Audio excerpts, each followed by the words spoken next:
by them you have given me life. I am yours, save me, for I have sought your precepts. The wicked lie in wait to destroy me, but I consider your testimonies. Together, I have seen a limit to all perfection, but your commandment is exceedingly broad. may God bless us in this room.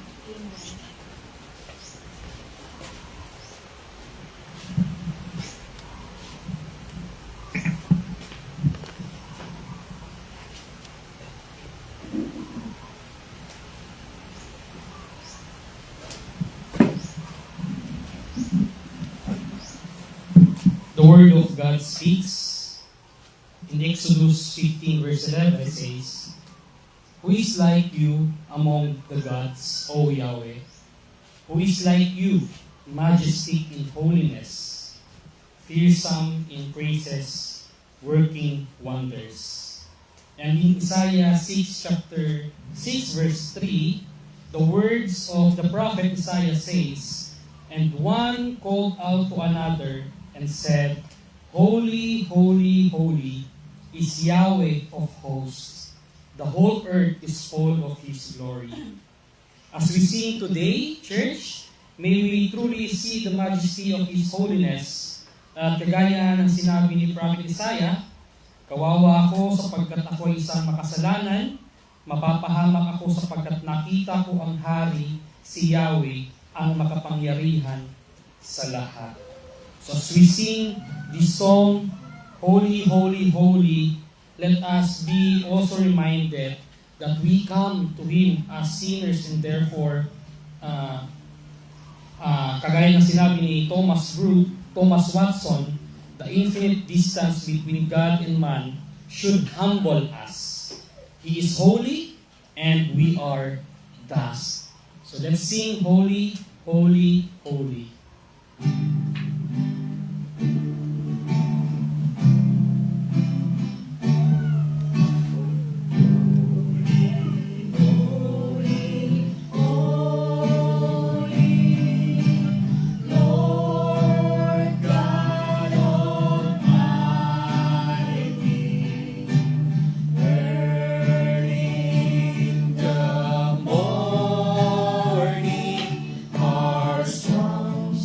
Shall rise.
persons, blessed and Trinity. Therefore, we can sing holy, holy, holy, because there are one God, but three distinct persons. Kung nire-recognize mo ang iyong sarili as broken, weak, helpless, poor, and wretched, come. There is grace for you. Come. There is hope for you. Come. There is eternity for you. Come. There is Christ for you. Come as you are. Come as a sinner. In Matthew 11 verse 28, sabi ni Jesus, "Come to me, all who labor and are heavily laden, and I will give you rest." There is more mercy in Christ than sin in you, if you will humble yourself and come to Him. Let's now sing our second song, "Come, O Sinner."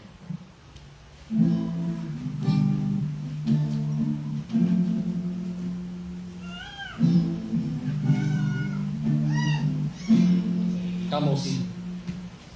Come, O sinner, come and see Christ the Lord upon the tree. See the crown of thorns adorn the King, who labors to breathe in agony. Come, O sinner. Come, O sinner, come and see. Our God became to set us free.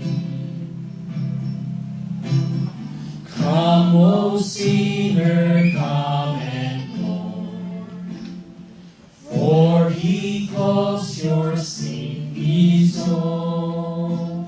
Do you feel the weight of justice, sir? He suffers the wrath that you deserve. Come, O sinner, come and mourn, for He bears the curse for all you've done. Oh, the wonder of this awesome scene, where a Savior bleeds. Oh, the power of the love of God. Come and stand in awe.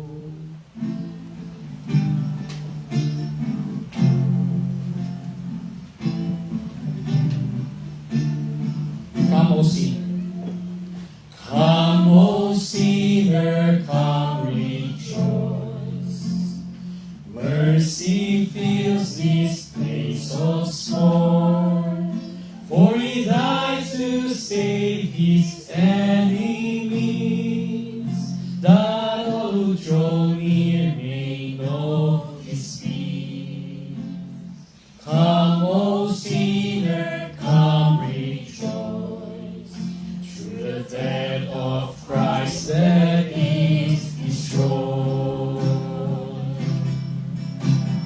Oh, the wonder of this awesome scene, where a Savior bleeds. Oh, the power of the love of God. Come and stand in awe. Once more. Oh, the wonder of this awesome scene, where a Savior bleeds. Oh, the power of the love of God. set it all.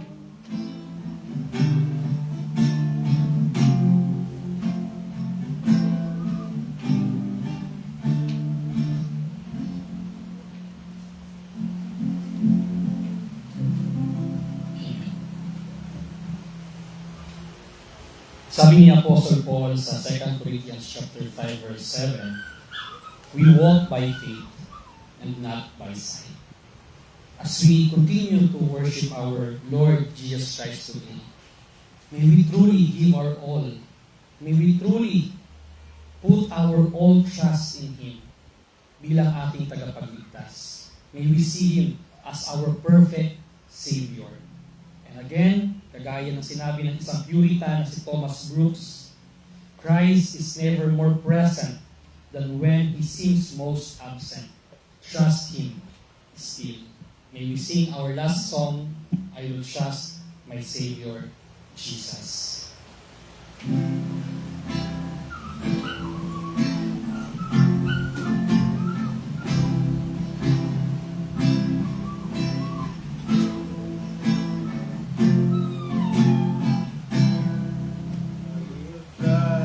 My Savior Jesus, when my darkest clouds fall, trusting when to simply trust Him seems the hardest thing of all. I will trust.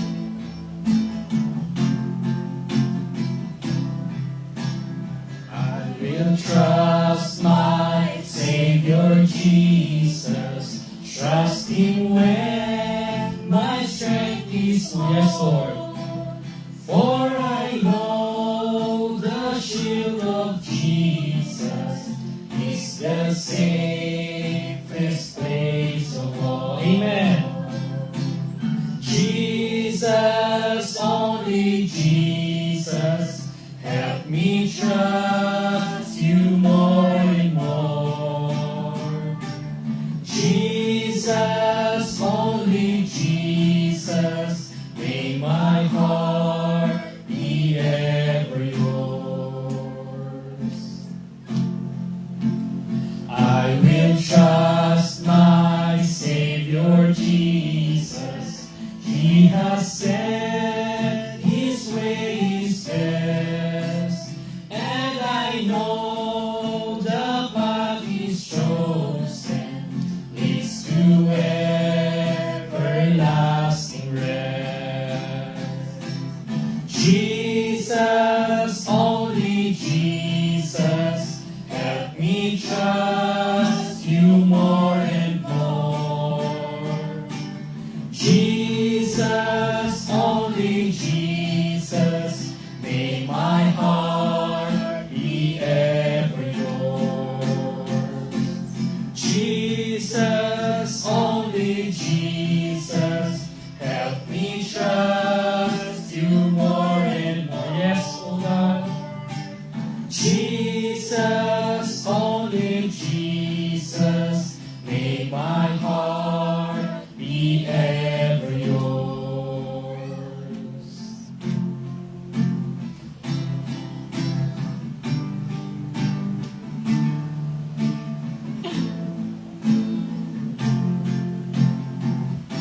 On the cross.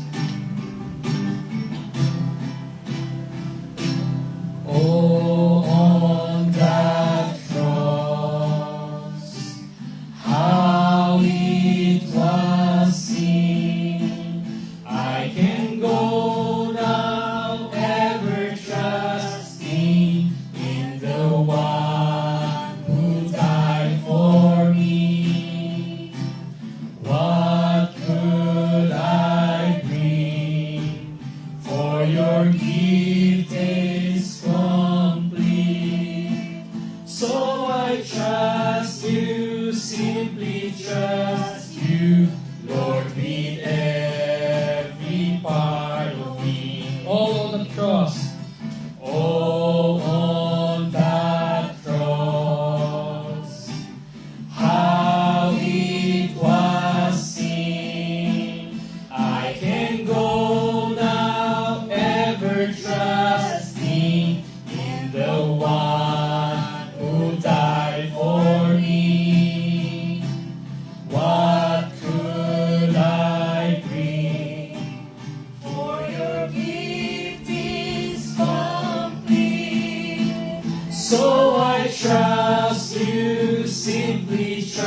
trust you, Lord, with every part of me. On the cross. Oh, on that cross. How it was seen. How it was seen.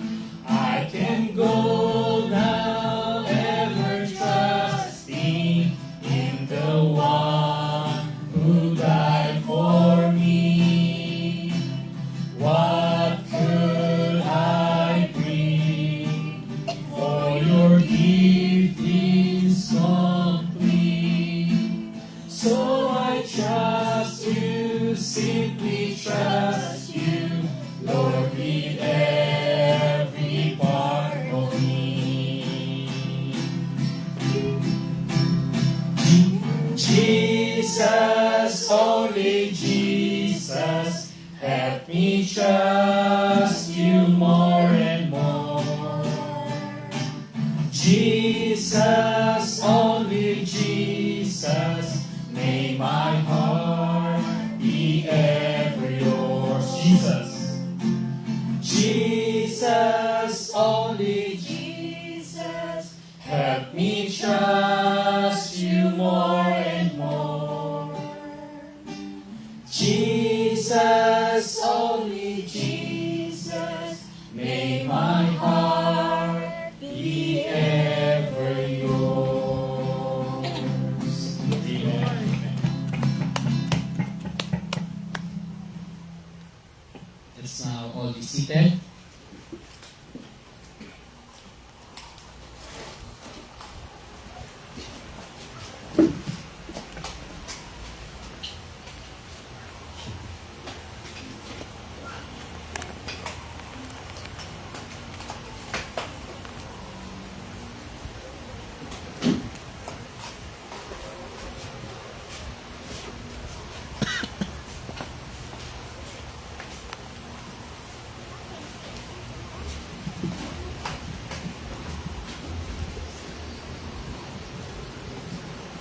Yes, Lord.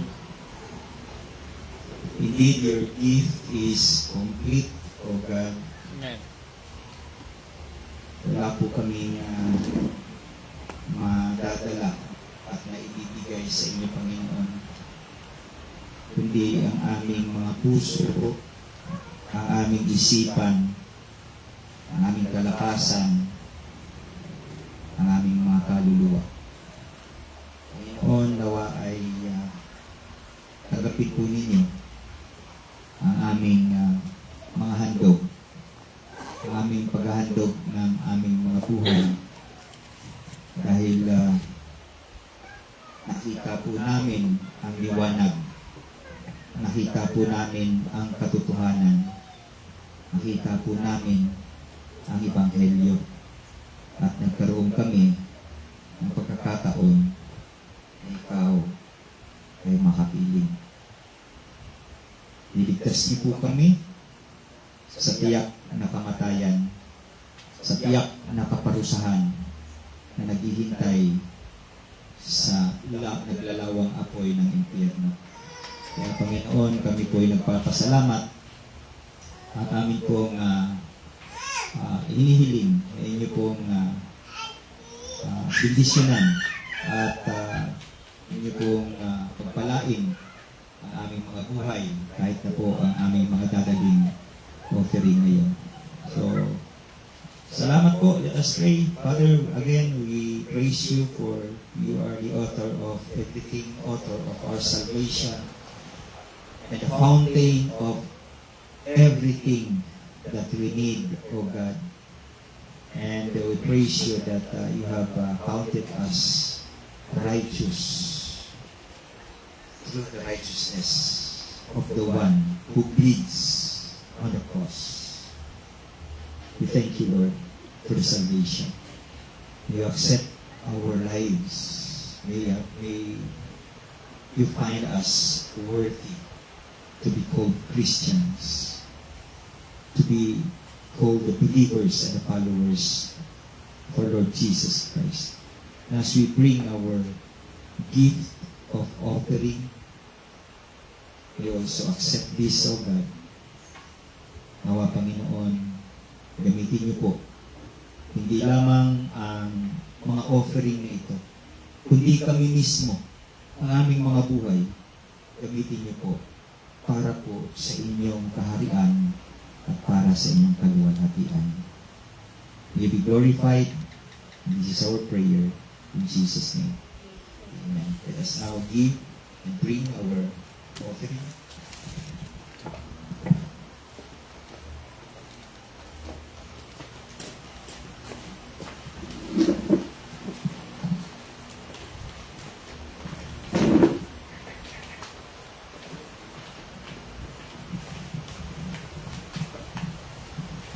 Nawa ay naalala natin yung mensahe last Sunday.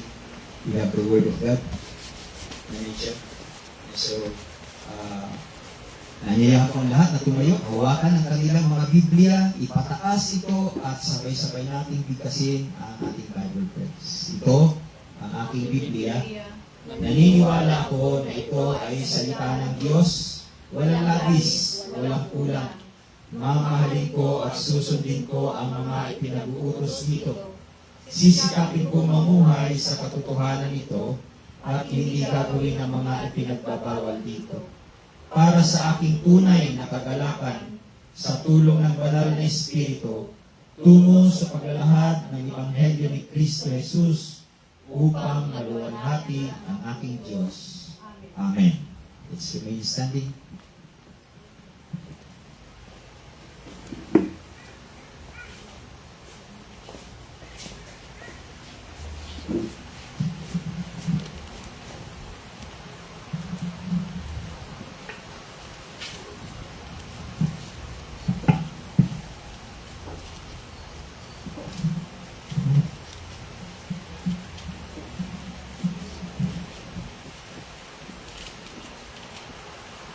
Kung dala niyo po ang inyong mga Biblia, samahan niyo po akong buksan ito sa sulat ni Apostle Peter sa 1 Peter chapter 1 verse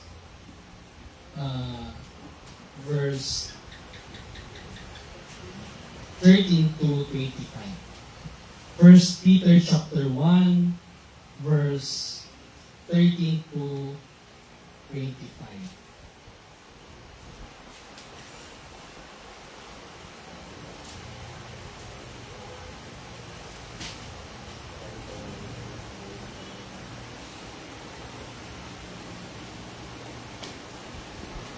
Babasahin ko po sa Legacy Standard Version.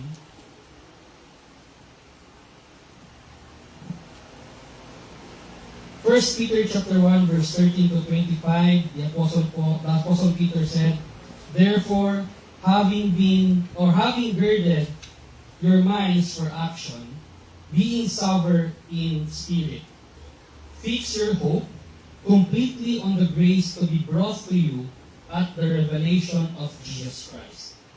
As obedient children, not being conformed to the former lusts which were yours in your ignorance, but like the Holy One who called you, be holy yourselves also in all your conduct, because it is written, you shall be holy, for I am holy. And if you address as Father the one who impartially judges according to each one's word, conduct yourselves in fear during the time of your sojourn, knowing that you were not redeemed with corruptible things like silver or gold from your futile conduct inherited from your forefathers, but with precious blood, as of a lamb unblemished and spotless, the blood of Christ. He was foreknown before the foundation of the world, but appeared in these last times for the sake of you, who, through Him, are believers in God, who raised Him from the dead and gave Him glory, so that your faith and hope are in God. Since you have in obedience to the truth purified your souls for a love of the brothers without hypocrisy, fervently love one another from the heart. For you have been born again, not of corruptible seed, but incorruptible.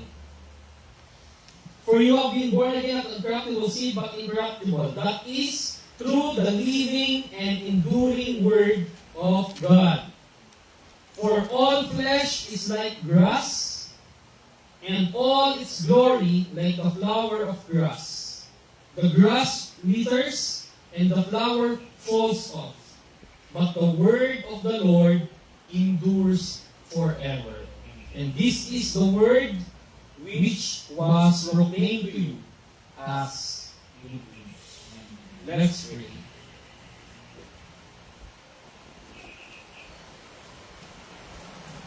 Panginoon, salamat po sa inyong kabutihan na nakita at inyo pong pinaparanas sa amin, Panginoon. Salamat po na dahil po sa inyong kabutihan at kagandahang loob na ipinakita sa amin, Panginoon. Kami ay nagkaroon ng bagong buhay. Kami ay nagkaroon ng puso na may capability to love one another. Salamat, Panginoon, na hindi po kayo nagkulang sa amin. Ngunit po, Panginoon, kami ay nagkukulang sa inyo. But even though, Lord, that there are times na we fall short, there are times na kami ay nagkukulang, there are times na, or maybe most of the time, kami ay hindi sumusunod sa inyong kautusan, sa inyong sinasabi, sa inyong salita. Still, Panginoon, ang inyong kabutihan ay nanatili. Nawa, tulungan ninyo kami, Panginoon, na bilang inyong mga binago, inyong mga pinatawad sa kasalanan, mas lalo niyo po pong patatagin at palawakin at palakihin ang aming pag-ibig sa inyong salita at sa bawat isa. Panginoon, gaya po ng sinasabi ng inyong salita, ng inyong salita ay will endure forever. Lahat ng bagay ay mawawala, ngunit ang inyong salita ay hindi mawawala. Panginoon, tulungan niyo kami na mas lalong palalimin ang aming pagmamahal at pagnanais, paglulong, pagdi-desire, na mas lalong pang makilala ang aming Panginoong Hesus. Mas lalong pa namin makilala kayo, Panginoon, na aming Diyos na sinasamba. And this would only come sa pamamagitan ng aming pag-aaral, pagbabasa, at pakikinig ng inyong salita. At ngayon, Panginoon, na kami ay sumasamba sa inyo, ngayon na kami ay nandito ngayon nagkakaisa, ngayon ipakita ninyo sa amin at tulungan ninyo kami, Lord, na habang kami ay nakikinig, naway aming seryosohin ang aming mga napapakinggan ng salita ninyo. Tunay namin, Panginoon, na ipaglaban ang inyong salita. Tunay namin na panindigan ang inyong salita. Tunay namin na mahalin ang inyong salita. Nang sa ganun, Panginoon, makita sa aming buhay na kung tunay namin minamahal ang inyong salita, ay tunay din ang magmamanifest ito sa aming mga buhay. Kaya, Panginoon, nananalangin po ako na kayo po ay kumilos sa aming mga buhay at sa aming mga nabasa ngayon sa sulat ni Apostle Peter. Tulungan ninyo ang bawat isa sa amin na mas ma-reveal pa kung anong klase kaming mga tao. At bilang mga hinirang, bilang inyong mga iniligtas, nawa yun ang makita sa amin. Yun ang mag-reflect sa amin. Naway makita si Kristo sa aming buhay, makita na kami ay tunay na nampalataya at sumusunod, at tunay na meron kami pinaghahawakan na pag-asa na kay Kristo. Naway panghawakan namin ang katotohanan na ito, ang mga katotohanan ng aming pinapakinggan araw-araw or every Sunday, every Lord's Day. Panghawakan namin ito nang sa gayon sa aming pamumuhay bilang mga pilgrims dito sa mundo ito, as we sojourn, as we journey in this world, hindi po kami mag-sway, hindi po kami madala sa mga alon ng mga pagsubok, sa mga alon ng mga maling katuruan, o sa mga opinion at mga philosophy at sa mga ideologies na aming pong nakakaharap or na-encounter every day in our lives. Tulungan ninyo kami na tunay na i-embrace ang inyong salita at tunay din po, Panginoon, na magkaisa sa pananampalataya. We are blessed, O God, dahil binigyan niyo kami ng inyong salita. We are blessed dahil meron kaming mga kapatiran na andyan para sa amin. Naway mas lalo pa namin palalimin ang aming pagkakaisa. Naway mas lalo pa namin palalimin ang aming pagmamahalan sa bawat isa. Dahil dito lamang po namin may papakita at mapapatunayan na tunay na kami mga anak ninyo. Anak ng Diyos. Father, may you accept our worship today as we listen to your word. I-prepare niyo po ang aming mga puso't isipan na seryosohin ang inyong word. I-take it seriously, not take it for granted, kundi amin pong mahalin, amin pong unawain, bigyan niyo kami ng bukas na isip at puso, at receptive, Lord, maging receptive nawa kami sa aming pakikinig. At tunay na sa aming pamumuhay, sa aming pag-uwi after this worship, after this service, sa aming pag-uwi, tulungan niyo kami na makita ng mga taong nakapaligid sa amin na tunay na isinasabuhay namin ang inyong salita. So, kami samot dalangin sa pangalan ng aming mabuting Panginoon na si Jesus. Amen.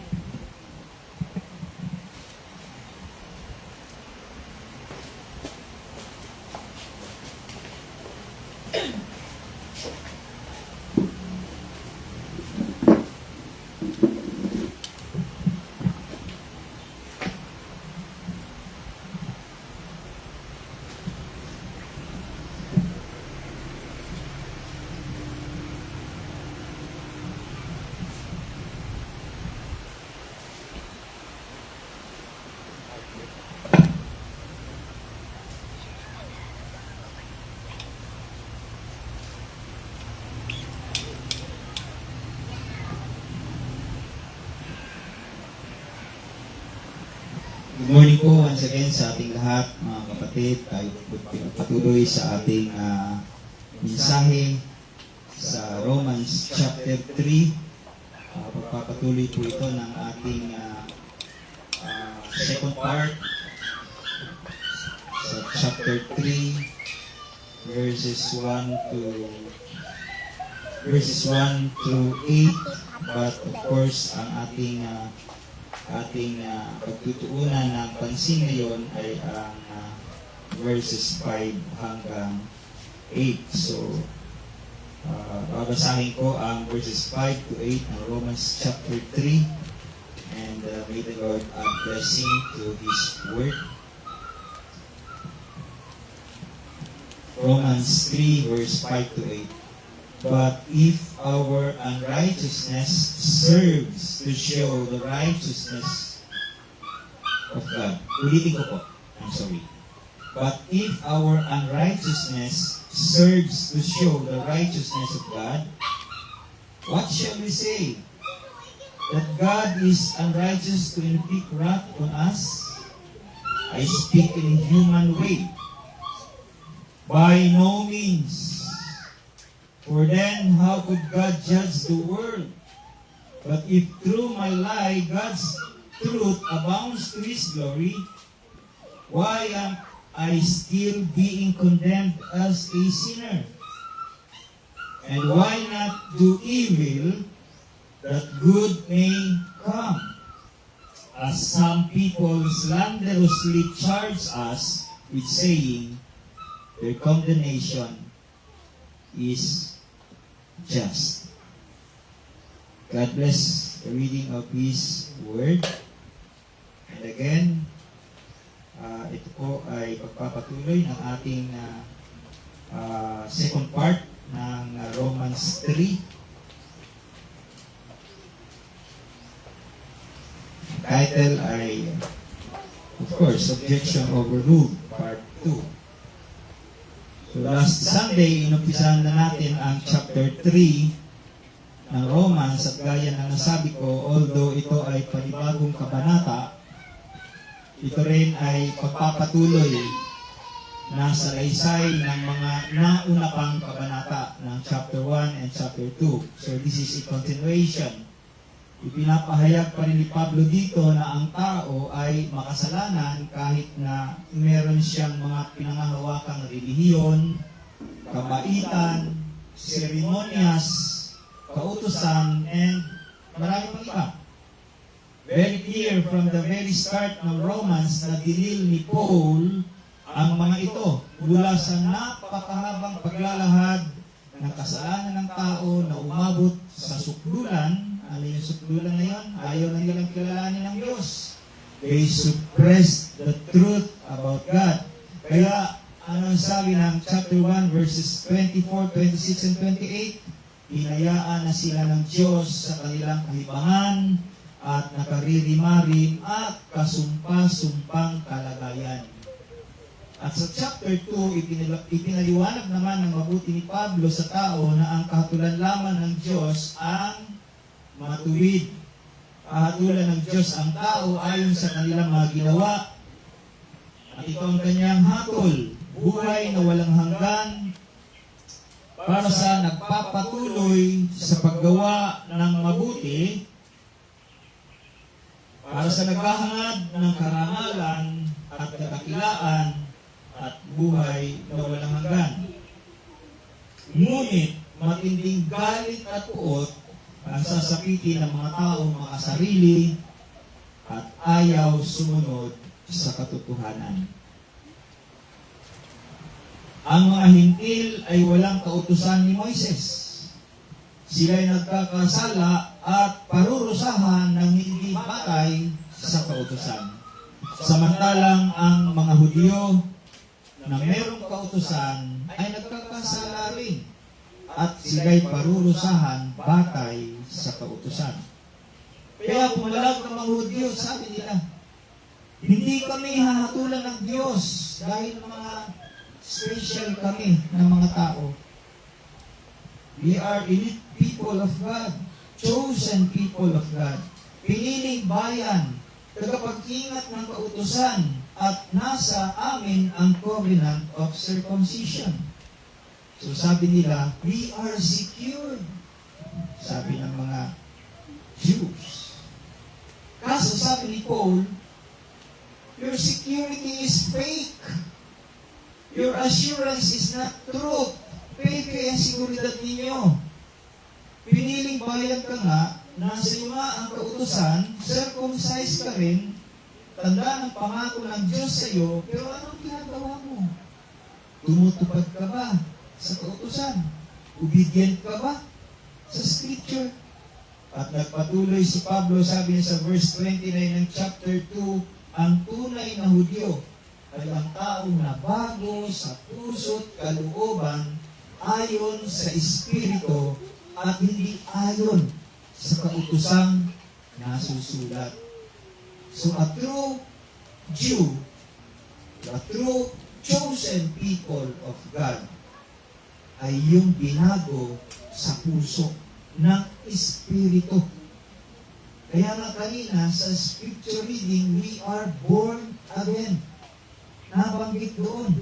So yun yung tunay na Jew. Yun yung tunay na pinili. Yun yung tunay na tuli or circumcised.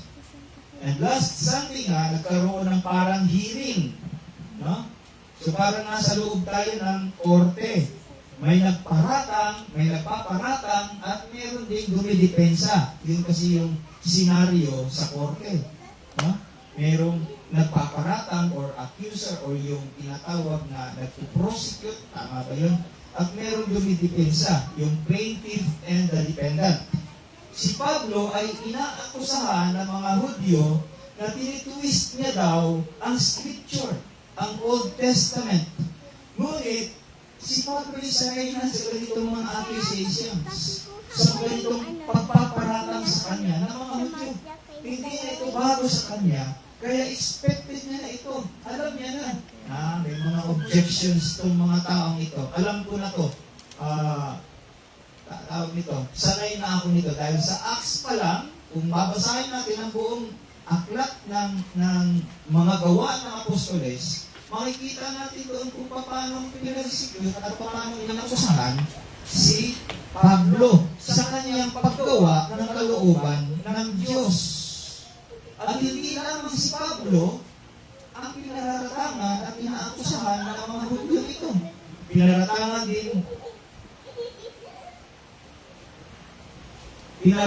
din at ganito rin ang ginawa ng mga Hudyo kay Esteban, ang unang martir ng church. Pinaratangan siya dahil hindi nila kayang pabagsakin yung kanyang pananampalataya kay Kristo Jesus dahil ang galing ng kanyang pagkakadepensa. Anong ginawa ng mga Hudyo kay Stephen? Pinatay nila sa pamamagitan ng pagbabato. No? Pinatay siya ng mga Hudyo. Ngunit ganoon pa man, hindi pa rin si Stephen ay hindi pa rin nagalit sa mga Hudyo. Bagko siya ay nanalangin at ang sabi niya, huwag niyo pong parusahan ang mga taong ito. At kahit na ang Panginoong Yesus mismo, pinaratangan din at pinatay. So kita niyo na, kaya sabi ni Paul, it is not new to me. Actually, ito na ang nangyari noon pa, before pa sa akin. Kay Esteban, kay Panginoong Yesus Kristo, and not just that, but even sa Old Testament. Kahit ng mga propeta ng Old Testament na nagpahayag sa kanya, sa Mesiyas, ay pinatay din. So ano pa ang bago? Sabi ni Pablo. Ano pa bago? Luma niya yan. Napakaganda nga ng isa sa mga pagtatanggol ni Pablo sa akusasyon sa kanya sa Acts chapter 26. Kung pupuntahan natin. Acts chapter 26, let's go back one book. Acts 26, verse 19 and following verses. Ito yung humarap siya kay King Agrippa. Sabi niya, therefore, O King Agrippa, I was not disobedient to the heavenly vision, but declared first. Wait lang. Tama, no? Verse 20, but declared first to those in Damascus, then in Jerusalem, and throughout all the region of Judea, and also to the Gentiles, that they should repent and turn to God, performing deeds in keeping with their repentance.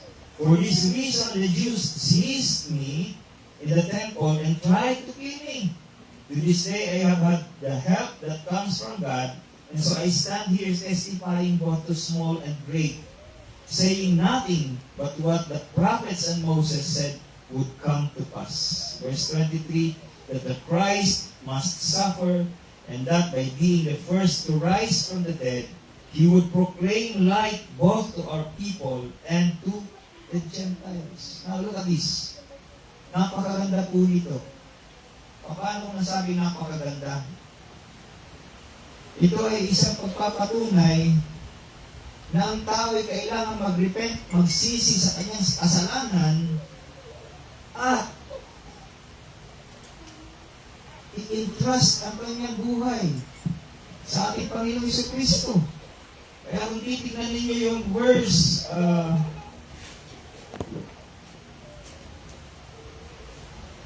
verse 20, yun na yung sinasabi. Sabi niya sa verse 20, so then in Jerusalem throughout all the region of Judea and also to the Gentiles, that they should repent and turn to God, performing deeds in keeping with their repentance. Maganda po ang pagkakasabi sa Tagalog. Kaya gusto kong basahin sa Tagalog, Magandang Balita, Biblia. Napakaganda. Ating pong panghawakan at ating pong i-digest ang salitang ito. Ano? Sabi niya, yan ang layunin ng pagpunta ko sa Damasco, taglay ang kapangyarihan. Verse 12 ito, sorry. 19. Dahil dito, Haring Agripa, sabi niya, hindi po ako sumuway sa pangitaing mula sa langit. Verse 20. Nangaral ako una sa Damasco, saka sa Jerusalem, at sa buong lupain ng Judea. At gayon din sa mga Hintil. Ipinangaral ko. Ito yung pangaral. Ito yung gospel. Ipinangaral kung dapat silang magsisi, tumalikod sa kanilang mga kasalanan, lumapit sa Diyos at ipakita ang kanilang pagsisisi sa pamamagitan ng mga gawa. At dahil dito, sinubukan patayin si Pablo. Kaya ito, nangyari, nag-greet pa nandito ako sa harapan niyo ngayon. Kaya hanggang ngayon, pinoprotektahan ako ng Diyos na aking pinagsisilbihan. So wala na kay Pablo, wala nang kaba. Nung humarap siya sa mga akusasyon ng mga Hudyo dito sa Romans chapter 3. Sanay na siya, humarap na sa hari. Sino pa ang katatakutan niya? So wala nang kaba kay Pablo dahil sanay na siya sa ganitong mga akusasyon. At mula sa simula hanggang dito, consistent yung kanyang mensahe. Consistent ang mensahe ni Paul. Every time na siya ay atusahan, every time na siya huhulihin, dadalhin sa harapan ng napakaraming tao, kukwestiyonin at aakusahan, pararatangan ng mga hindi na naman ginawa. Isa ang mensahe ni Pablo. Ano yung kanyang mensahe? Ang kanyang mensahe ay si Kristo Jesus. Ang kanyang mensahe ay ang biyaya ng Diyos. Ang kanyang mensahe ay ang katapusan ng ceremonial laws. Hindi ang kanyang mensahe. Ang kanyang mensahe ay ang puso, hindi ang flesh, hindi ang laman. Ang kanyang mensahe ay kalayaan, hindi kulungan, hindi bilangguan. Kaya patuloy niya ang kinakalampag yung tradisyon ng mga Hudyo. Yung tradisyon niyo. Tingnan niyo. Kagabi, may nakausap kami ni Sister Glenn at dahil na sa tradisyon daw, kaya sinusunod na lang ng mga pastor yung gustong sundin. Dahil may tradisyon daw yung Pilipinas. Sabi ko, hindi. Kailangan masunod sa salita ng Diyos. Sabi ko, the Scripture is our authority in faith and in practice. Nawa ay mataguhan siya, naisip niya na tunay na nangangailangan nga sila ng salita ng Diyos. At pagkatiwalaan nila ang salita ng Diyos, ngayon ay ang katotohanan at siyang magdadala sa kanila sa buhay na walang hanggan. Kaya dito sa ating passage, kinakalampag ni Paul yung tradisyon ng mga Hudyo, yung traditional na self-righteousness at legalism nila. Yun yung tradisyon. That they were self-righteous and they were legalist. Kaya paulit-ulit siya, inaakusahan ng mga heretic. Kinakalampag niya yung pagiging legalist ng mga Hudyo, yung pagiging self-righteous nila, dito naman mga Hudyo, ay paulit-ulit siya inaakusahan. You're heretic, Paul. You're perverting the Word of God. And you're twisting the Scripture. Ito naman yung paratang sa kanya ng mga Hudyo, lalo na ng mga Parisiyo. Again dito sa verse 1 ng chapter 3, ina-accuse, kung titingnan natin, mababalikan natin yung verse 1 ng chapter 3, ina-accuse nga si Paul ng mga Hudyong ito na inaatake niya ang kanila o ang mga hinilang ng Diyos, the people of God. Kung ang heritage, sabi pa nila, kung ang heritage, ang law at ang covenant of circumcision ay hindi makakapagligtas sa amin, ano ba ang saysay ng aming pagiging Hudyo? Yun yung tanong nila, yun yung unang objection nila kay Paul sa verse 1. Ano daw ang advantage ng pagiging Hudyo kung hahatulan din naman pala sila ng Diyos? At sinagot naman sila ni Pablo. Sabi niya ang advantage, marami. Napakarami. Una sa lahat, you have the Word of God. Minsan sa ating Christian life, na-encounter din natin ito, na tinatanong, anong advantage ng aming membership sa Sola Fide Christian Church? Anong advantage ng aming baptism? Anong advantage ng pagiging Christian? Anong advantage sa pagiging believer of Christ? Hindi mo alam. Una sa lahat, you have the Word of God. Narinig sa iyo ang salita ng Diyos. Una sa lahat yan. Di ba malaking advantage na yun? Di ba? Hindi instantly maliligtas kayo dahil sa inyo, nasa inyo ang scriptures according kay Paul. Parang ganito yung kanyang depensa. Hindi naman instantly na maliligtas kayo dahil nasa inyo yung scripture. It's not like that. Kundi dahil nasa inyo ang maglilid sa inyo sa kaligtasan. At ano yung maglilid sa kanila sa kaligtasan? Sa salvation? The Word of God. The Word of God. Pero hindi nyo sinusunod, kaya hahatulan kayo ng Diyos. Hawak-hawak mo yung Biblia mo, pero hindi mo binabasa. Binabasa mo, pero hindi mo sinusunod. So hahatulan ka ngayon ng Diyos. Yun yung kanyang judgment. Mismo ang Panginoong Yesus na nagsabi, sabi niya sa John chapter 5 verse 39, you search the scriptures. Sabi niya sa mga Pharisees, nung isang hinuli siya, nung isang tinanong siya, at inakusahan siya. Sabi niya, you search the scriptures because you think that in them, in the scriptures, you will find eternal life. And it is they, or the scriptures, that bear witness about me, sabi ni Jesus Christ. Sa scriptures niyo malalaman na ako nga ang tinutukoy niya na scripture. Ngunit, naniwala ba ang mga Hudyo? Hindi. Verse 40, anong sabi? Yet you refuse to come to me that you may have life. You refuse. Tumanggi kayo. Inayawan nyo. Yes, you're searching for the truth, but here I am the truth, and yet you don't believe in me. As if nagsisinungaling ako. Yun sabi ni Jesus Christ. No?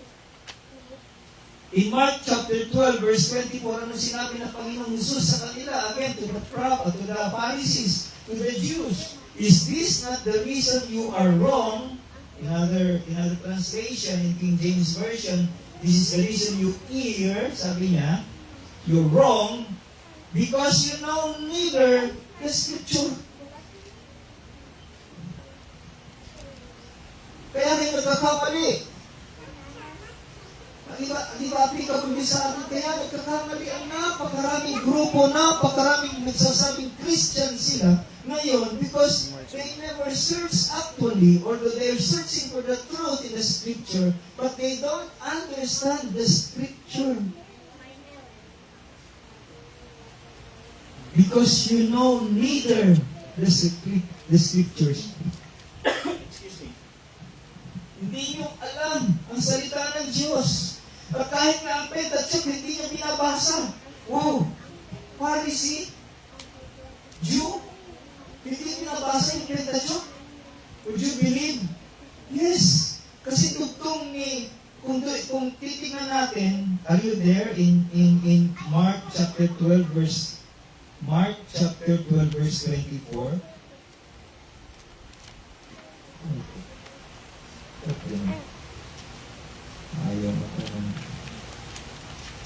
Mark 12, verse 24.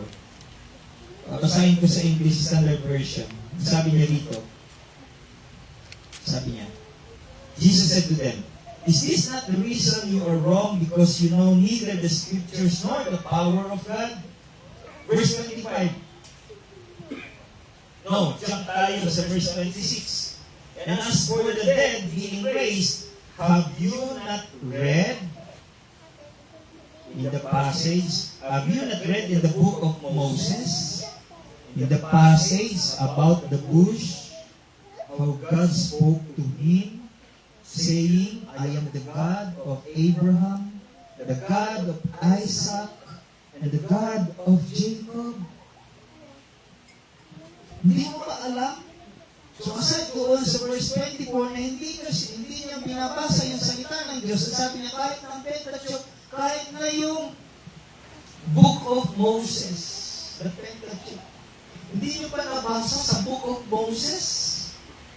Sabi niya. So napaka matinding depensa, matinding ito. Ngayon sasabihin mo, nasa akin yung scripture. Diba sabi ng mga Diyos, nasa amin yung scripture. Nasa amin yung law. Circumcised kami. Paano kami nangatulan ng Diyos? Ngayon sinasabi ko, hindi mo nga binabasa yung scripture eh. Kahit yung Pentateuch, ayaw mo nga basahin eh. Hindi mo nga nakikita, hindi mo nakikilala, hindi mo nalalaman. Ngayon sasabihin mo sa akin, nasa akin yung scripture. Para bang, huwag niyo sabihin na, Pastor, naman, para pinatatamaan mo ako naatake mo ba ako, Pastor? So, marami kasi Christians ang ganito rin. Kumbaga, they are kumbaga doon sila sumasandal sa pagiging Christian nila. Doon sila sumasandal sa pagiging member nila ng church. Doon sila sumasandal sa pagkakaroon nila ng scripture o ng salita ng Diyos ng Bible. Parang ipinagmamayabang ba nila, ito, may Bible ako. Ang dami. Dami. Gusto mong makita? So again, hindi ko inaatake ni Pablo yung mga hinirang o yung mga piniling bayan ng Diyos. Yung piniling bayan ng Diyos. Merong napakalaking advantage na nasa kanila at yan ay they have the Word of God. And like us now, we also have this great advantage of having the Word of God. Pero kung i-reject nila or i-reject natin ang Word of God, then malaking disadvantage to. Hindi na para sa kanila, kundi para pati din sa atin. If we will neglect or reject the Word of God, then this will not be an advantage to us, but a disadvantage. Ganun din sa atin sa church, no? Advantage kung nasa church ka, hindi dahil nasa church ka, ligtas ka na instantly. Ganito ang katuruan ng marami ngayon. Kapag ka pumasok ka sa amin, ligtas ka. Pag umanib ka sa church namin, ligtas ka. Ang daming nagsasabi nito. Ang daming nagkiklaim nito. Para bang sinasabi nila yung church, yun yung Savior namin.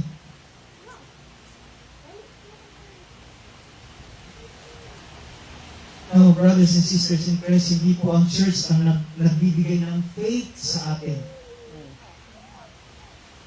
Kundi si Kristo. Si Kristo lang. Through His divine written word.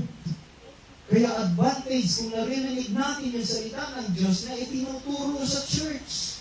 Because faith, according to Romans chapter 10, faith comes through hearing the Word of God. Faith comes through hearing. Magkakaroon lang tayo. Hindi po yung church na magbibigay ng faith, but the Word of God, through hearing the Word of God, magkakaroon tayo ng pananalig at pananampalataya kay Kristo Jesus. Faith comes by hearing the Word of God. At kung meron lang tinatawag na church na hindi itinuturo ang salita ng Diyos, mapuforfeit po yung layunin ng kanilang existence.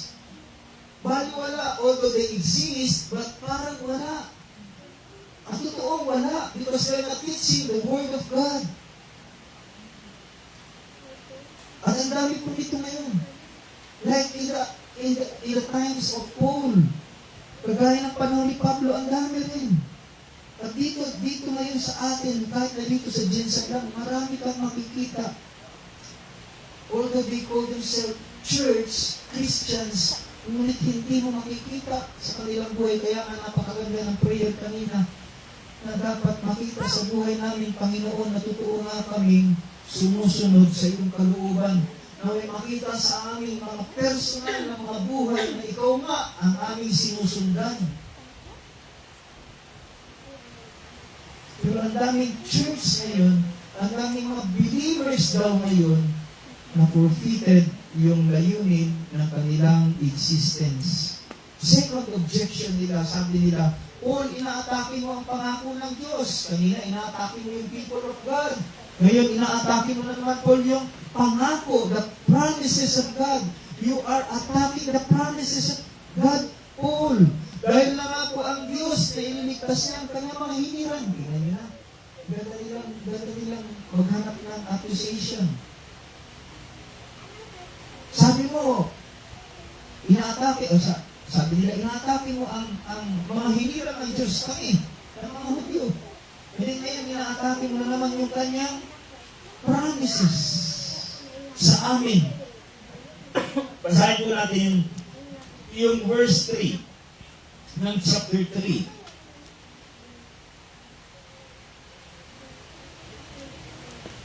Wait lang.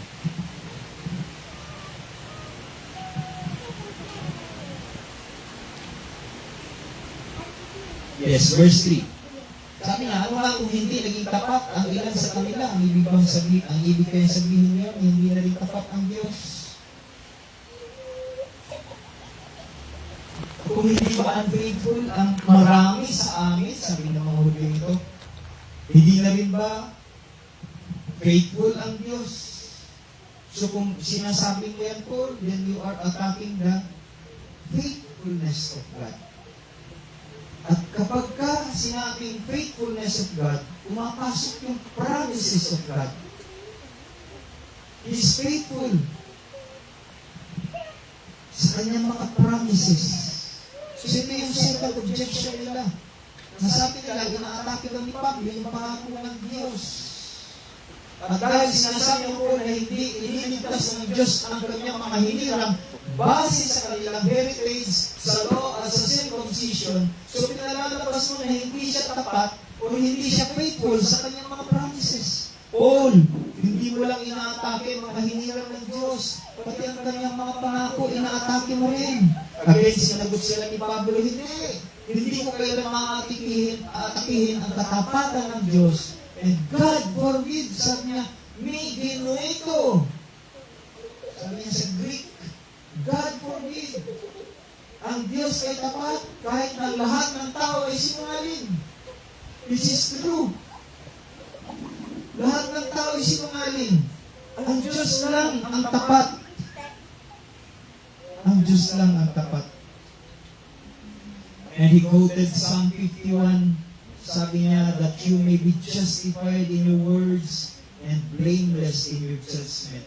Si King David ito, nung siya ay kinonfront ni Prophet Nathan sa kanyang kasalanan against Bathsheba. Anong sabi niya? Sabi ni King David, you may be justified in your words and blameless in your judgment. Justified and blameless. So, ano mangyayari sa Israel? Hindi pala sila ililigtas ng Diyos dahil hindi tapat ang maraming Hudyo. Brothers and sisters in Christ. Totoo bang hindi ililigtas ng Diyos ang bayang Israel? Ginigira po ang Israel ngayon. Oo. Grabe, pinauulanan sila ng mga missiles. Huh? Hindi ba sila ililigtas?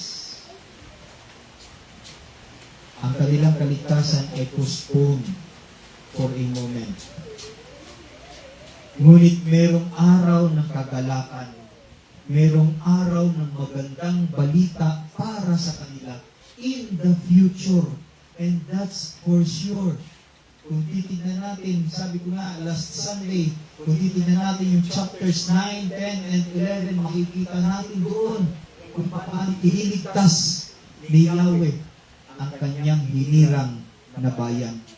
Now, that's in the future. huwag muna tayong mag-duel dyan. Sa ating pagpapatuloy dito sa chapter 3 verse 5, tignan natin ano sinasabi ng chapter 3 verse 5. Ngunit kung ang kasamaan natin ay nagpapakilala ng katarungan ng Diyos, sabi ng mga accusers, masasabi ba natin hindi siya makatarungan dahil tayo pinaparusahan niya?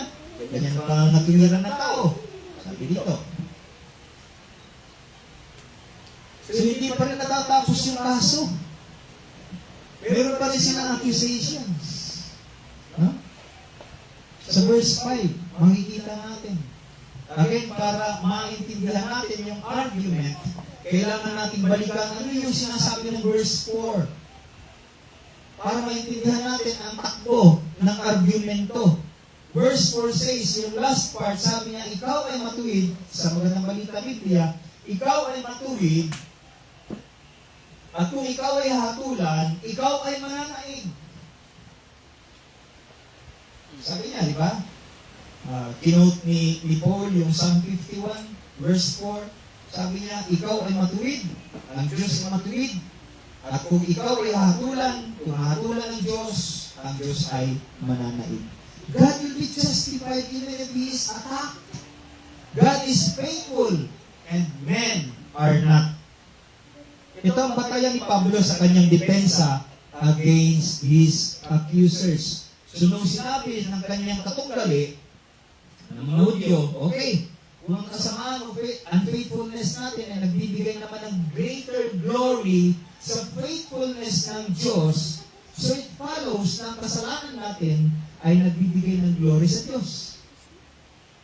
Kung ang unfaithfulness ng marami sa amin will bring glory to God, so, di ba maganda?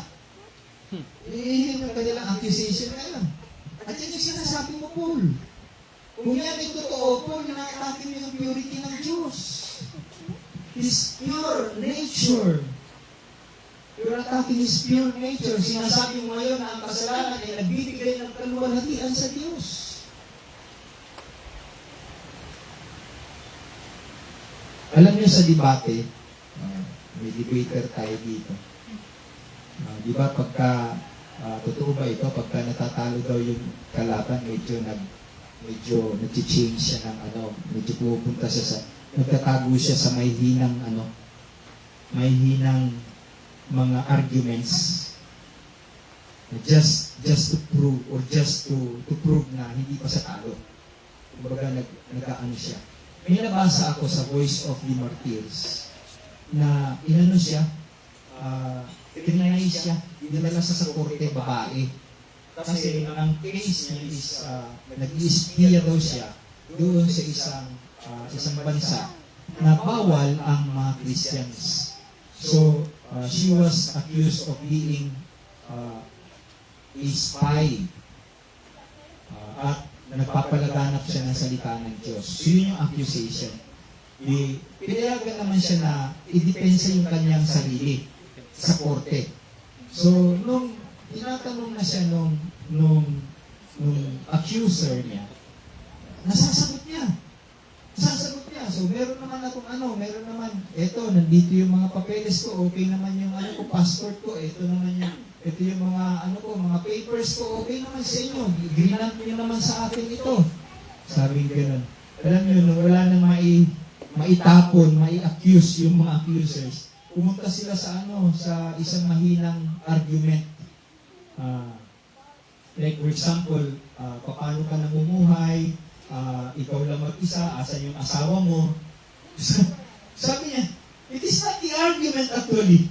Yan, hindi yan yung accusation. Sabi, let's go forward. Sabi niya, let's go directly to the accusations. So, ang ganda ng kanyang pagdepensa. Ganito din si Pablo dito. Ang ganda ng depensa ni Pablo. No? So, sabi ng mga Jews, you're attacking the people of God, Paul. You're attacking the promises of God, Paul. And now you're attacking the purity of God, Paul. His pure nature. Dahil sinasabi mo na ang kasalanan ay nagbibigay kaluwalhatian sa Diyos. Ito yung accusation sila. Of course, alam ni Pablo na ganito talaga yung reasoning ng isang natural na tao. Typical depraved human thinking. The reasoning of an evil man. Alam ni Paul yun. Alam ni Pablo na sa kahit na anong paraan, i-justify talaga ng tao yung kanyang kasalanan. Tama? Di ba, ano tayo niyan? Guilty tayo din?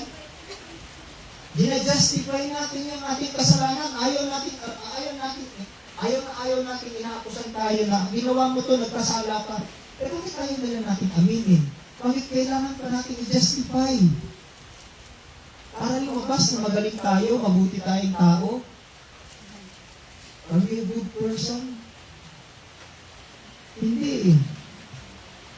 So alam mo ni Paul, kahit sa anong paraan, i-justify ng mga Jews na ito, yung kanilang kasalanan. Kaya kung ano-ano yung itinatapon at inaakusan nila kay Paul.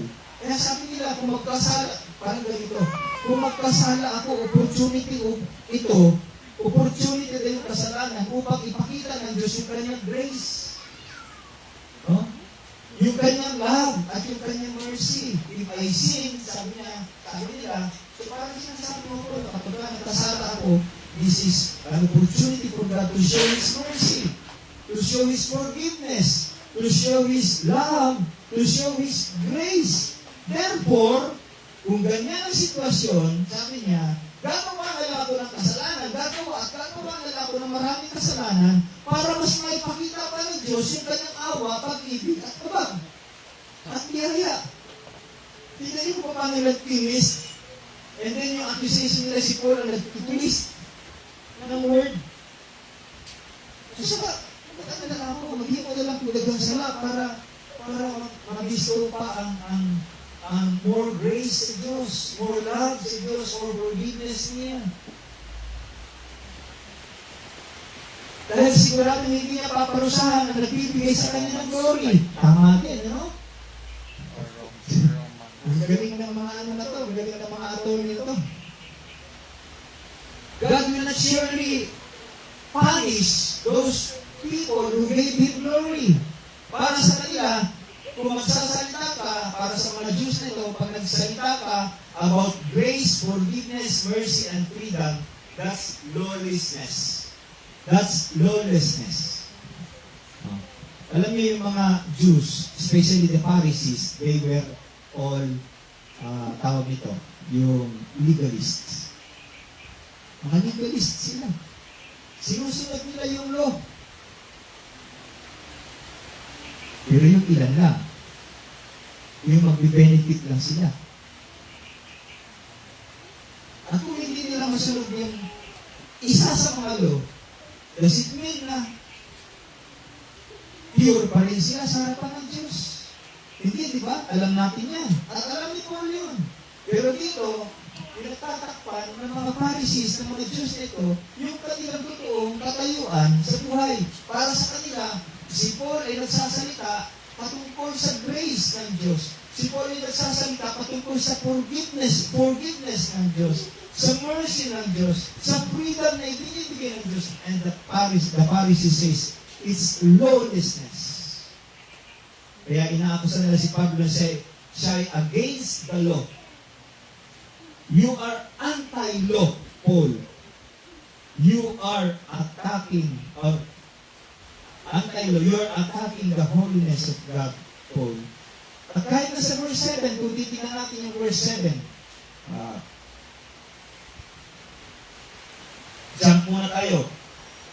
Gusto kong i-combine yung 5, 7, and 8. Dahil ito yung mga accusations ng mga Jews sa kanya.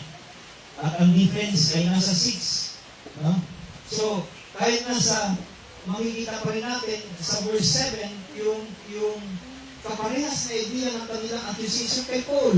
Kaya kung babasahin natin yung verse 7, sabi niya, kung sa pamamagitan ng aking kasinungalingan, ay lalong lumilitaw ang kaluwalhatian ng Diyos sapagkat lalong nakikilala na siya'y tapat, bakit pa niya ako paparusahan bilang isang makasalanan? Bakit pa ako paparusahan kung ang Diyos, kung nakikita naman yung katapatan ng Diyos sa mga ginagawa kong hindi tapat sa Kanya? Yung hindi ka pagiging tapat sa Diyos ay nagpapakita ng more faithfulness ng Diyos. So, hindi ka mapaparusahan. Di ba maganda yun? In other words, Paul, sinasabi mo dito na wala talagang sinner. Dahil the more na nagkakasala ako, the more din na lumilitaw yung kaluwalhatian ng Diyos. Ito yung accusation. Pinapalabas mo, Paul, na wala talagang sinner. Bakit? Dahil the more na nagkakasala ako, the more din na lumilitaw yung kaluwalhatian ng Diyos. Di ba ito yung sinasabi niya sa verse 7? Lalo nakikilala na siya tapat sa pamamagitan ng ating kasinungalingan.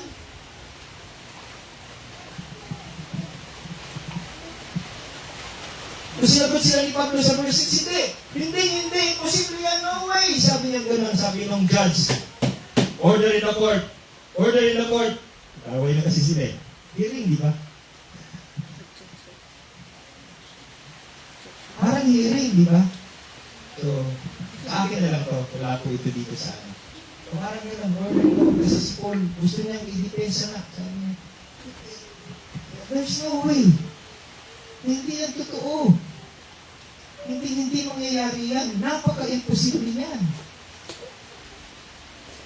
So nagpatuloy ang accusation sa verse 8. Basahin natin yung verse 8. Sabi niya, sa verse 8, kung gayon, so nag-conclude na yung mga accusers, bakit nga hindi natin sabihin, gumawa tayo ng masama, kung mabuti naman ang magiging bunga nito. Bakit hindi natin tayo gumawa ng masama? Eh, ang ganda pala ng resulta. Lumilitaw yung glory ng Diyos.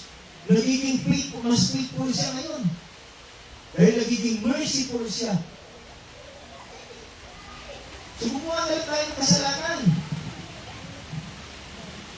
So, yun yung accusation sila from verse 5, verse 7, verse 8. Grabe yung accusations nila kay Paul.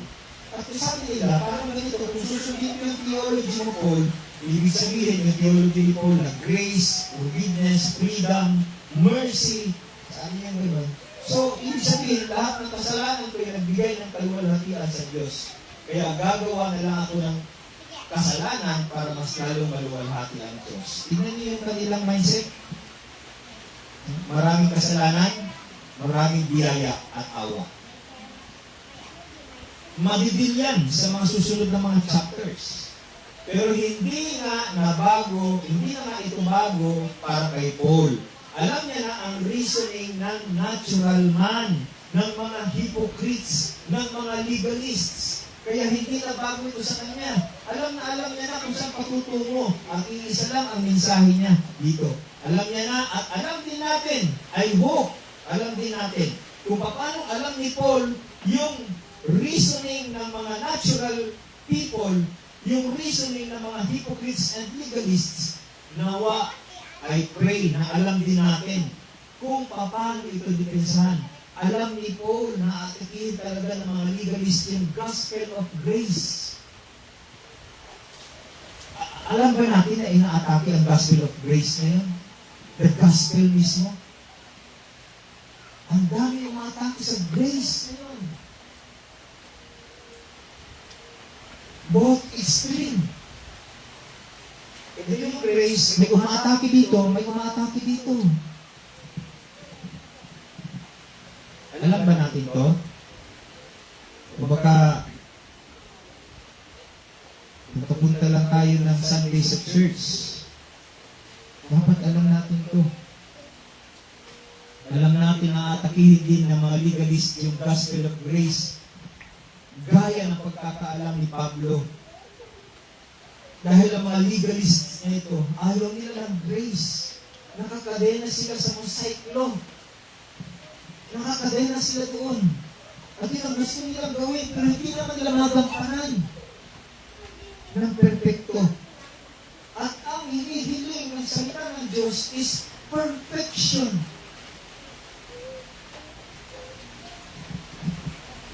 Marami din kahit na ngayon sa panahon natin gustong tawagin na Christian ngunit inaatake din yung gospel of grace. Sabi ko nga, walang kaibahan sa panahon ni Pablo.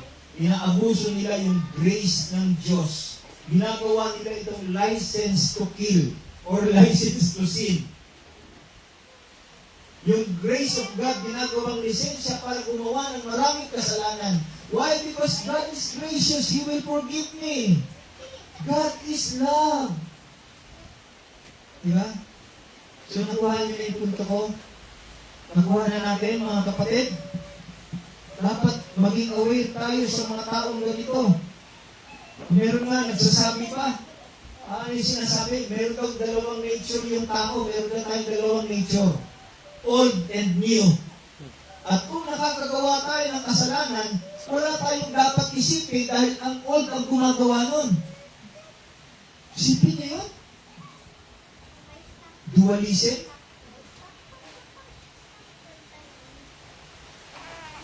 So kung nagkakasala ako, I don't have to worry about my sin. Why? Because that's my old nature. Ayaman nyo now. Paano nangyayari yun? And so dito, it's really very clear na hindi nila, itong mga nagpo-promote ng dualism na ito, hindi nila talaga ipinopromote yung repentance and faith.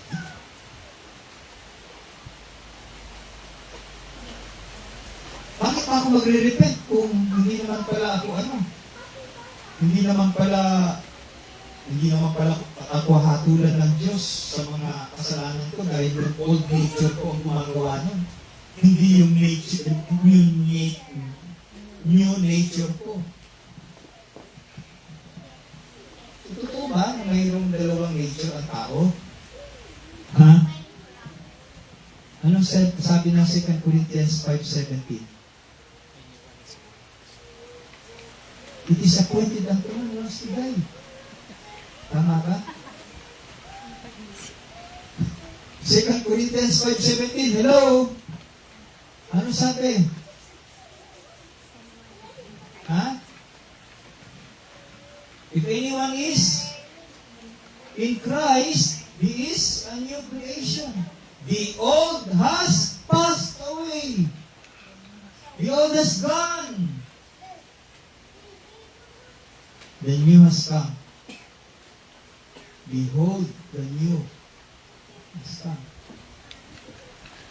Kung nagkakasala ka, yung sinasabi na nagkakasala ka, lumang pagkatao mo yung gumagawa nun, hindi ikaw yun, dahil bago nidlang ka na.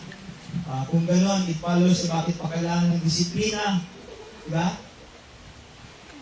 So yung mga churches na ganito, nagsasabi na old nature mo yan, so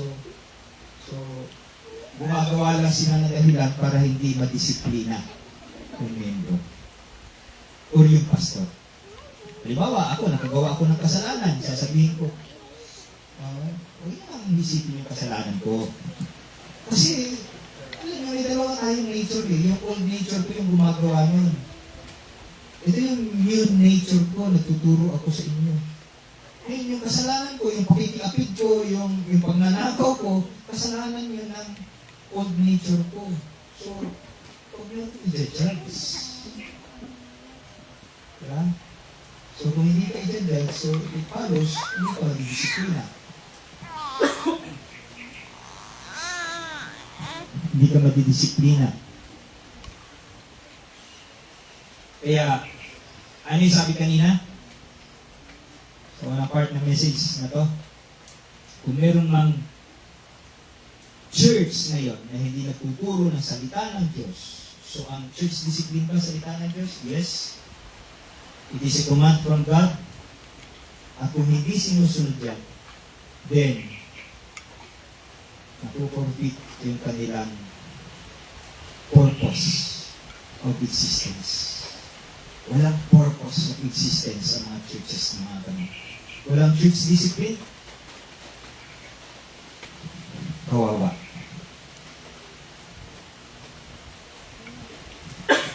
So, ano ngayon yung depensa ni Paul sa mga accusations natin?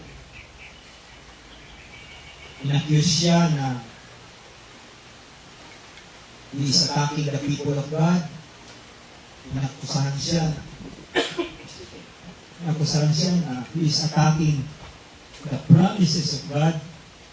At inakusahan siya na he is attacking the purity of God. So, ano yung kanyang depensa? verse 6. So basahin na natin yung verse 6. Tapos na yung presentation ng accuser ng kalaban. And so here comes Paul to defend. Ito yung defense niya. Hindi, sabi niya. Kung hindi makatarungan ng Diyos, paano niya hahatulan ng sanlibutan? If God is not faithful, how can He judge the whole earth, the whole world? Sabi niya, kung hindi tapat ang Diyos, paano niya hahatulan ang mundo? Sabi ni Paul.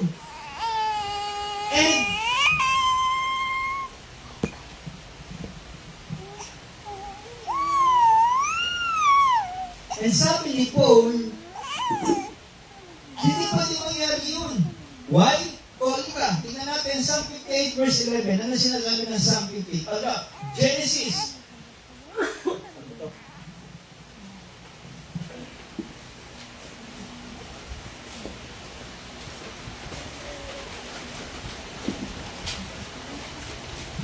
Tingnan natin yung Genesis muna. Genesis 18 verse 25. Ano sabi tayo?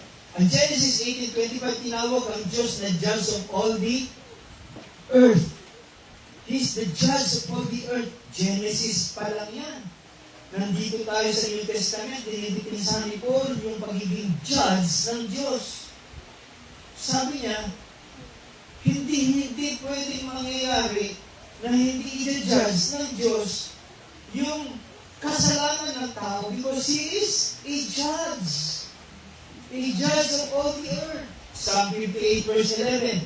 There is God who judges on earth. At yun ay ang Diyos. At yun ay si Jesus Christ. At ang dami pang mga verses na nagpapatunay that God will judge everything.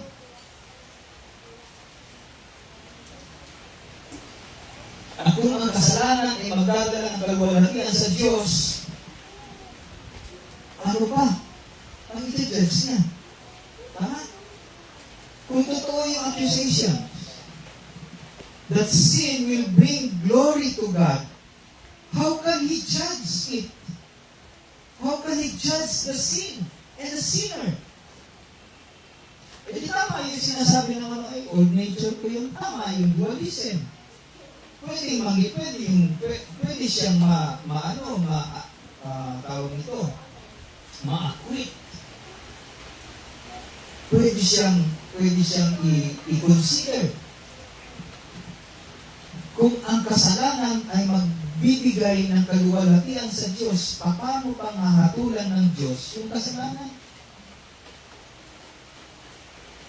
Kaya sabi nito, hindi mangyayari yan. Ang Diyos ay makatarungan at the same time, hahatulan niya ang lahat-lahat at yan ang nararapat. Diba? Sabi niya sa last verse 8, sa last part, sabi niya rito, bakit nandito? Sabi niya rito, ganyan daw ang itinurong namin, sabi ng mga naninirasan. Yung last, yung following, sabi, sila'y paparusahan ng Diyos. At yan ang nararapat. Paparusahan sila ng Diyos. May kaparusahan naghihintay. Mga kapatid, natakil na natin ito sa mga naunang chapters ng Romans. He will judge all the people. He will judge. He will be the judge of all the earth. Of all earth. Hindi pwedeng kung ang kasalanan magdadala ng kaluwalhatian sa Diyos, hindi na siya mag-judge, wala na siyang i-judge. Hindi pwede yan. It will go against His very own word. Dahil ang lalabas, wala ng tama at wala ng mali. Yeah? Ano tawag doon? Sa mga ano na yun, relativism ba yun? Wala ng values. At nakikita natin ito kahit nasa school. Walang values. Hindi kaya patungo na tayo sa ganung sistema? Huh? Pero sabi ni Paul, hindi pwede yan. Hindi mangyayari. Ang Diyos ay makatarungan at hatulan niya ang lahat-lahat. At yan ang nararapat. Kaya lahat ng tao ay guilty. Lahat ng tao ay guilty. Lahat ng argumento. All the arguments has been silenced. Natalo ang mga accusers. God's people have a great advantage, brothers and sisters in Christ. They have the scriptures. God's promises are valid. His character demands it. And God's purity is intact. God's judgment and the evil sin of man reveals it. So Paul is not speaking against God. Hindi, kailangan.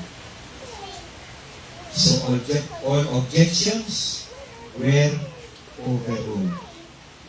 All objections were overruled. And case dismissed. As I close, let me read to you. Let me read to you yung sinabi ni Joseph Addison Alexander. Pinanasa ko to sa inyo. Joseph Addison Alexander. Saan ka ba na ilagay? Ito. Sabi niya, as I close, let me just read this to you. Sabi niya, there is a time, we know not when, a point we know not where. Reading ko. There is a time, we know not when, a point we know not where, that marks the destiny of men to glory or despair. There is a line by us, unseen, that crosses every path. The hidden boundary between God's patience and His wrath. To pass that limit is to die. To die as if by stealth. It does not quench the beaming eye, nor pale the glow of health. The conscience may be still at ease, the spirit light and gay. That which is pleasing still may peace, and care be thrust away. Oh, where is this mysterious bourne by which our path is crossed, beyond which God Himself hath sworn, and that he who goes is lost?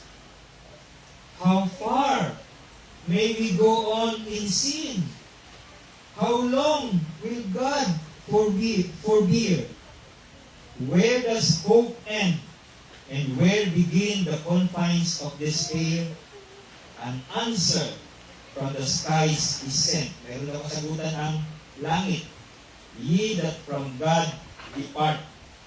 While it is cold today, repent and harden not your heart. Amen. So, sa mga kasalanan nagagawa, ano ang panawagan ng Scripture sa salita ng Diyos? Ang mensahe mula sa langit? While it is yet cold today, while habang umaga pa o araw pa, may araw pa, habang may araw pa, sabi niya, magsisi na kayo at huwag niyong patigasin ang inyong mga puso. The call to repentance for us is very clear. Huh? So, ito po yung gustong iparating sa atin ang mensahe ngayon. Kaya mga kapatid, Nawa, makita natin si Kristo sa ating narinig ngayon. Ulitin ko, naway makita natin si Kristo sa ating mga narinig ngayon. Dahil siya lang at wala nang iba ang makakapagbigay sa atin ng kaligtasan sa ating mga kasalanan. Let us pray. Father, oh, how we thank you for your word. And it's a great advantage for us na narinig namin ang inyong salita dito ngayon sa church. Itinuturo sa bawat isa sa amin. Nawa, Panginoon, ay bigyan niyo pa kami ng hungering and thirsting for your word, O God. Maging lagi kaming gutom at laging uhaw sa pakikinig, magbabasa, pag-meditate ng inyong salita, Panginoon. At i-take advantage namin itong natatanging kaloob ninyo sa amin as a church.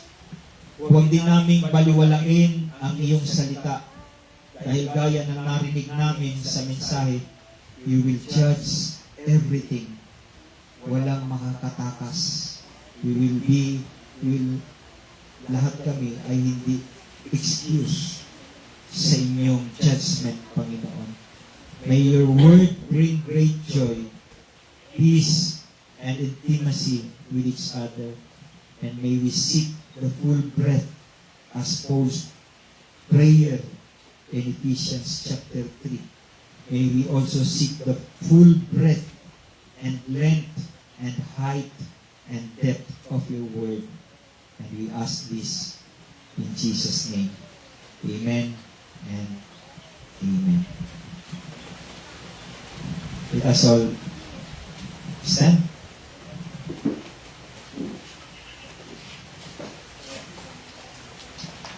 Let us all raise our hands toward heaven. Now to Him who is able to do far more abundantly than all that we ask or think, according to the power at work within us. To Him be glory in the church and in Christ Jesus throughout all generations, forever and ever. Everybody say, Amen and amen. Glory be to the Father and to the Son and to the Holy Ghost, as it was in the beginning, is now and ever shall be, world without end.